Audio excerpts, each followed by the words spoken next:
नमस्कार। आज हम बात करने वाले हैं साउथ वेस्टर्न रेलवे हुबली में निकलने वाली शिक्षक पदों के वैकेंसी के बारे में। साथ ही साथ जानेंगे कि इस वैकेंसी को आपको कैसे अप्लाई करनी है। तो वीडियो में हमारे साथ अंत तक बने रहें। नमस्कार, मैं हूं कुंदन और मैं स्वागत करता हूं आपका अपने यूट्यूब चैनल केसी बुंडू, जिसका पूरा नाम है नॉलेज कैंपस बुंडू। तो आइए शुरू करते हैं। शुरू करने से पहले अगर आपने हमारे चैनल को सब्सक्राइब नहीं किया है तो प्लीज़ चैनल को सब्सक्राइब कर ले और साथ ही साथ बेल आइकन को भी प्रेस करें। हम यहाँ आप सबके लिए शिक्षा और रोजगार से संबंधित वीडियोज लाते रहते हैं। देखिए, ये जो वैकेंसी है ये साउथ वेस्टर्न रेलवे हुबली के द्वारा निकाली गई है। इसमें की टीचर पोस्ट के लिए वैकेंसी निकाली है। जैसा कि आप स्क्रीन पर देख पा रहे हैं, यहाँ पे देखिए टीजीटी इंग्लिश के लिए जो वैकेंसी निकाली गई है वो एक वैकेंसी है। और यहाँ पे जो पे आपको किया जाएगा सैलरी के रूप में वो है 26,250 रुपये। ठीक है। सेकंड जो वैकेंसी है ये भी टीजीटी हिंदी के लिए निकाली गई है। और यहाँ पे भी देखिए एक वैकेंसी है, इसमें 26,250 रुपये की यहाँ पे आपको सैलरी के रूप में प्राप्त होगी। ठीक है। और यहाँ पे देखिए जो रिक्वायर्ड क्वालिफिकेशन मांगी गई है वो है बीए बीएड, आपको इंग्लिश के लिए भी और हिंदी के लिए भी। टीजीटी मैथ के लिए जो यहाँ पे रिक्वायर्ड क्वालिफिकेशन है वो है बीएससी पीसीएम यानी कि फिजिक्स केमिस्ट्री मैथ, और साथ ही साथ आपको बीएड भी यहाँ पे मांगी गई है। इसमें भी देखिए नंबर ऑफ पोस्ट है वो एक है, और यहाँ पे जो आपको सैलरी दी जाएगी मंथली वो है 26,250 रुपये। आगे है यहाँ पे टीजीटी सोशल साइंस के लिए। ठीक है। तो यहाँ पे देखिए आप बीए और बीएड मांगी गई है।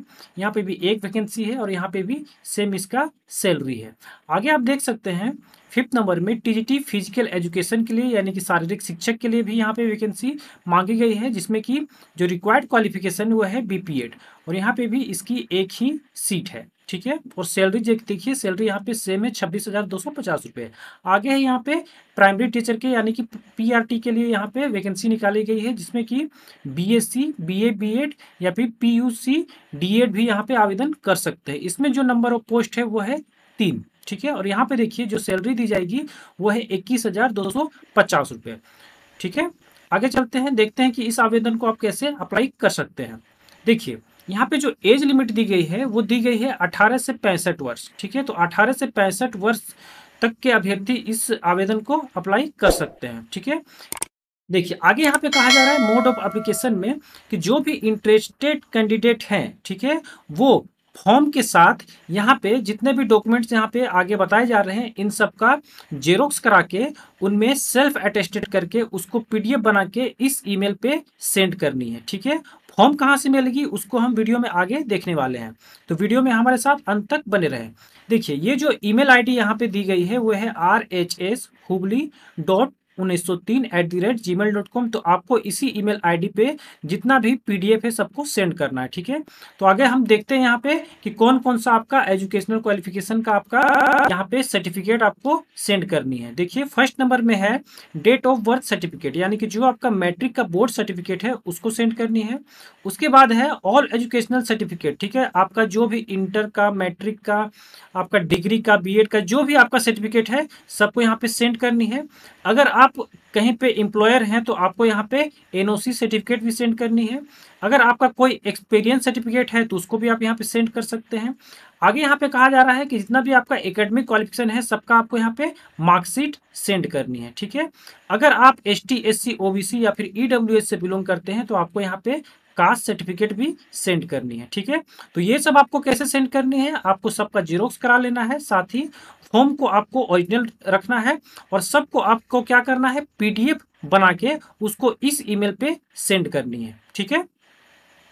आगे देखते हैं, यहाँ पे देखिए कहा जा रहा है venue and time of personal interview. ठीक है।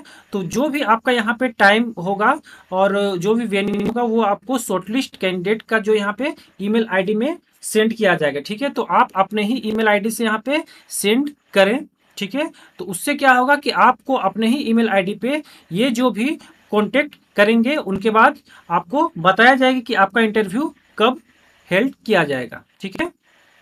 आगे देखिए यहाँ पे लास्ट डेट के बारे में कहा जा रहा है कि ये जो एप्लीकेशन है इसको सेंड करने का जो लास्ट डेट है वो है 26 जुलाई। ठीक है। तो 26 जुलाई के पहले ही आपको ये सब काम कर देने हैं। आगे देखते हैं यहाँ पे कुछ टर्म एंड कंडीशन है, उन टर्म एंड कंडीशन को मैं एक एक करके यहाँ पे आपको बताता हूँ, आप ध्यान से समझ लें। देखिए फर्स्ट नंबर में कहा जा रहा है कि ये जो पीरियड होगी, ठीक है, यानी कि टीचिंग पोस्ट के जो भी पीरियड होगी वो अवधि जो है वो 7 दिन से कम नहीं होगी, ठीक है, यानी कि मिनिमम तो जो है वो 7 दिन आपको रखेंगे ही, 7 दिन से कम नहीं होगी तथा 200 दिन से अधिक नहीं होगी, ठीक है। अब चलते हैं सेकंड नंबर की ओर। सेकंड नंबर में आपको कहा जा रहा है कि आपके अगर आप यहाँ पे अपॉइंट हो जाते हैं टीचर के रूप में, तो आप कभी भी यहाँ पे क्लेम नहीं कर सकते हैं कि आपको रेगुलर या फिर परमानेंट किया जाए, ठीक है। थर्ड नंबर में यहाँ पे कहा जा रहा है कि आप जो है वो मेडिकली फिट होने चाहिए, आपको कोई भी साउंड का प्रॉब्लम या फिर कोई भी मेंटल प्रॉब्लम आपको नहीं होने चाहिए, ठीक है। फोर्थ नंबर में कहा जा रहा है कि अगर रेलवे जो है वो आपके काम से सेटिस्फाई नहीं होती है, ठीक है, आपके काम से खुश नहीं होती है, आपके ड्यूटी से, तो वो कभी भी आपको बाहर का रास्ता दिखा सकती है, ठीक है। पांचवें नंबर में कहा जा रहा है कि जो अधिकतम पीरियड है वो 5 से ज़्यादा नहीं हो सकते हैं, ठीक है। आपको जितने भी पीरियड लेना है वो 5 से ज़्यादा आपको एक दिन में नहीं ले सकते हैं। आगे यहाँ पे कहा जा रहा है 6 नंबर में कि अपॉइंट होने के बाद आप कोई भी प्राइवेट टीचिंग प्रैक्टिस नहीं कर सकते हैं, ठीक है। आगे बढ़ते हैं। देखिए 7th नंबर में आपका कहा जा रहा है कि जितने भी प्रकार के शिक्षण कार्य करने होंगे आपको, ठीक है, उसका अलग से कोई यहाँ पे मानदेय आपको नहीं मिलेगा, ठीक है। अब चलते हैं 8वां नंबर में। 8वां नंबर में कहा जा रहा है कि सिलेक्टेड कैंडिडेट्स को किसी भी प्रकार का अदर फैसिलिटी जैसे छुट्टी या फिर मेडिकल पास नहीं दिया जाएगा, ठीक है। अब चलते हैं 9th नंबर में। तो 9th नंबर में कहा जा रहा है कि कैंडिडेट्स को जो भी सैलरी आपको ऊपर मैंने अभी बताया था उस सैलरी के अलावा आपको कोई भी अतिरिक्त भत्ता नहीं दिया जाएगा, ठीक है, उसके लिए आप क्लेम नहीं कर सकते हैं। 10th नंबर में कहा जा रहा है कि अगर आपने 1 महीने से कम का काम किया है, ठीक है, अगर आपको 1 महीने से कम की अवधि में ही अगर आपको जाना पड़ रहा है या फिर आपको रिजेक्शन किया जा रहा है, कुछ भी अगर आपको वहाँ पे सिचुएशन हो जाता है, तो आपको सैलरी कैसे मिलेगी। देखिए ये जो है कंसोलिडेटेड पे जो है उसको डिवाइड किया जाएगा 30 से और आप जितने भी दिन काम किए हैं उसको मल्टीप्लाई किया जाएगा और इस फॉर्मूले के आधार पे आपको जो है कि सैलरी दी जाएगी, ठीक है। अब बढ़ते हैं 11वें नंबर की तरफ।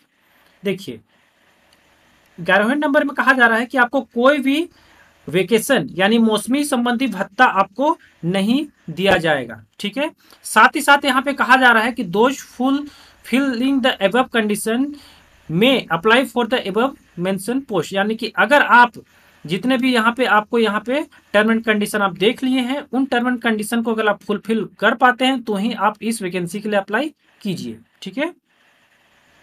12 नंबर में कहा जा रहा है कि अपेयरिंग कैंडिडेट, ठीक है, जिनका कि अभी तक जो भी यहाँ पे डिग्री मांगा जा रहा है वो डिग्री अगर कंप्लीट नहीं किए हैं, वो अगर अपेयरिंग है तो वो यहाँ पे एलिजिबल नहीं होंगे, ठीक।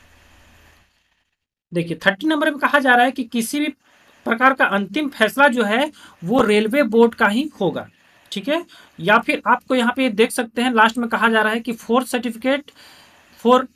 Forge caste certificate for securing eligibility shall be liable for rejection for the post, यानी कि अगर आपने यहाँ पे फॉर्जरी कास्ट सर्टिफिकेट शो किया है, प्रस्तुत किया है, तो यहाँ पे आपका जो है कैंडिडेचर जो है वो आपका रद्द कर दिया जाएगा, ठीक है। तो ये तो थे यहाँ पे टर्म एंड कंडीशन। अब यहाँ पे हम लोग देखते हैं कि आपका फॉर्म को आप कैसे अप्लाई कर सकते हैं, ठीक है। आपको जो फॉर्म है उस फॉर्म को आपको कैसे आवेदन करना है। तो देखिए आप स्क्रीन पे देख पा रहे हैं ये आपकी फॉर्म है, ठीक है। ये फॉर्म का जो पीडीएफ है ये आपको मेरे डिस्क्रिप्शन बॉक्स पे मिल जाएगी, आप वहां से निकाल के इसको प्रिंट आउट करा सकते हैं या फिर आप ये जो फॉर्म दिया गया है इसके आधार पे ही आप एक अपना जो है टाइप करके अपना एक फॉर्म निकाल सकते हैं और उसको यहाँ पे फिलअप करके भेज सकते हैं, ठीक है। देखिए सिंपल सा फॉर्म है, यहाँ पे आपको कैटेगरी नंबर लिखनी है, ठीक है, जो कैटेगरी नंबर आपको स्टार्टिंग में आपको नोटिफिकेशन में मिलेगी, ठीक है। यहाँ पे देखिए नोटिफिकेशन नंबर यहाँ पे दिया गया है, डेट दिया गया है, ये सब आपको नोटिफिकेशन में मिल जाएगी। नेम ऑफ पोस्ट दिया गया है, यहाँ पे आप लिख सकते हैं पोस्ट टीचर की, अगर आप टीजीटी हिंदी के लिए एसएसटी के लिए जो भी आवेदन कर रहे हैं तो यहाँ पे आपको वो लिखना है, ठीक है। यहाँ पे देखिए आपको एक रिसेंट जो है पासपोर्ट साइज कलर फोटो चिपकानी है। अगर देखिए यहाँ पे सबसे फर्स्ट में नेम कहा जा रहा है तो फुल नेम इन कैपिटल, यहाँ पे कैपिटल में लिखना है आपको, सरनेम स्टार्ट में लिखना है, उसके बाद नेम लिखना है, ठीक है। यहाँ पे देखिए आपका फादर या हस्बैंड नेम आपको लिखना है। सेकंड है आपका डेट ऑफ बर्थ, ठीक है, तो यहाँ पे आपको डेट ऑफ बर्थ लिखना है, आपका डेट, आपका मंथ और आपका एज कितना है। यहाँ पे आगे है फादर्स या फिर हस्बैंड नेम, ठीक है। तो यहाँ पर फादर या हस्बैंड नेम आपको शो करनी है, आपको लिखनी है। आगे यहाँ पे रिलीजन यानी कि आपको धर्म लिखना है। आगे यहाँ पर है नेशनलिटी, ठीक है, तो यहाँ पे आपको नागरिकता लिखनी है। कोरिस्पोंडेंस एड्रेस यानी कि जिस एड्रेस से, जिस एड्रेस के थ्रू आपसे कांटेक्ट किया जा सके, यहाँ पे आपको वो एड्रेस लिखनी है। और यहाँ पे अगर कोरिस्पोंडेंस एड्रेस और परमानेंट एड्रेस अगर आपका सेम है तो यहाँ पे जो आप लिखिएगा वही एड्रेस आपको यहाँ पे लिखनी है, ठीक है। आगे यहाँ पे कम्युनिटी, तो कम्युनिटी में आप किस से बिलोंग करते हैं, जनरल में आते हैं, एसटी एससी ओबीसी, तो यहाँ पे आपको वो लिखनी है। सब कास्ट आपको लिखने हैं यानी कि आप किस जाति से आते हैं, ठीक है। यहाँ पे आपको लिखना है सेक्स, आप मेल हैं फीमेल हैं जो भी। आपको यहाँ पे मैरिटल स्टेटस लिखना है, आप अनमैरिड हैं मैरिड हैं। आपको यहाँ पे अपनी ईमेल आईडी लिखनी है। उसके बाद आपको यहाँ पे लास्ट में अपना फ़ोन नंबर लिखना है, ठीक है। आगे देखिए 11th नंबर में यहाँ पे कहा जा रहा है मिनिमम एजुकेशनल या फिर टेक्निकल क्वालिफिकेशन। तो यहाँ पे आप अपना एजुकेशनल और या फिर टेक्निकल क्वालिफिकेशन आप दे सकते हैं। यहाँ पे देखिए आप फर्स्ट नंबर में अगर आपका मैट्रिक होगा तो यहाँ पे मैट्रिक लिखना है या फिर 10th लिखना है। यहाँ पर आपको अपना बोर्ड का नाम लिखना है, यहाँ पे ईयर लिखनी है और यहाँ पे सब्जेक्ट आपको लिखनी है कि क्या क्या आपका सब्जेक्ट था। यहाँ पे आपको मार्क्स एंड डिवीजन दोनों लिखनी है, ठीक है।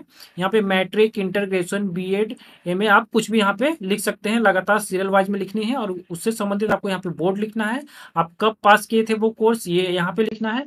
उससे जो उसमें जो भी आपने सब्जेक्ट पढ़ा था उसको यहाँ पे लिखना है और उसमें आपका कितना मार्क्स और फिर कितना परसेंटेज मार्क्स और जो भी आपका डिवीजन आया है उसको यहाँ पे लिखना है लास्ट कॉलम में, ठीक है। आगे बढ़ते हैं, यहाँ पे आपका एडिशनल एजुकेशनल टेक्निकल क्वालिफिकेशन, ठीक है। तो अगर आपका जो भी आपका क्वालिफिकेशन है, आपका बीए, एमए, बीएड के अलावा कोई भी एजुकेशनल या फिर टेक्निकल क्वालिफिकेशन है तो आप उसको यहाँ पे दर्ज कर सकते हैं। आगे यहाँ पे एक्सपीरियंस, तो अगर आपका कोई भी एक्सपीरियंस है तो उसको आप यहाँ पे शो कर सकते हैं। आगे यहाँ पे मार्क्स ऑफ आइडेंटिफिकेशन, तो यहाँ पे आपको 2 मार्क्स ऑफ आइडेंटिफिकेशन आपको देनी है, आपका पहचान चिन्ह देनी है। आपके चेहरे पे तिल है, आपके चेहरे पे कटे का निशान है, आपके कहीं पे भी कटे का निशान है, तो वो सब जो है यहाँ पे आपको 2 देनी है, ठीक है। देखिए आगे है यहाँ पे if you are an ex serviceman state unit, अगर आप कोई भी एक सर्विसमैन है तो अपना यहाँ पे फुलफिल करना है ये जितना भी यहाँ पे कॉलम दिया गया है, ठीक है। 14 नंबर में यहाँ पे कहा जा रहा है लिस्ट ऑफ इनक्लोजर, तो जो भी आप यहाँ पे डॉक्यूमेंट्स अटैच कर रहे हैं उन सबका यहाँ पे नाम लिखना है, ठीक है। अगर आपका मैट्रिक का मार्कशीट अटैच कर रहे हैं तो यहाँ पे आप लिख सकते हैं मैट्रिक का मार्कशीट, ठीक है, मैट्रिक मार्कशीट, यहाँ पे इंटर मार्कशीट, ऐसे कर करके आपको सारा कुछ यहाँ पे फिल करना है जो भी आपको यहाँ पे इंक्लोजर के रूप में आप दे रहे हैं, ठीक है। आगे यहाँ पर प्लेस, तो आप जिस भी प्लेस से आवेदन कर रहे हैं उसको यहाँ पे प्लेस लिखना है जब आप आवेदन कर रहे हैं। यहाँ पे डेट लिखनी है और यहाँ पे आपको सिग्नेचर कर देनी है, ठीक है। आशा करता हूँ कि मेरे द्वारा बताए गए ये इन्फॉर्मेशन आपको समझ आई होगी। और अगर इस वीडियो से संबंधित कोई भी डाउट आपके मन में हो तो आप कमेंट बॉक्स में आके हमसे क्वेश्चन पूछ सकते हैं। अगर आपको वीडियो अच्छी लगी हो तो चैनल को सब्सक्राइब और वीडियो को लाइक और शेयर अवश्य कर दें। धन्यवाद।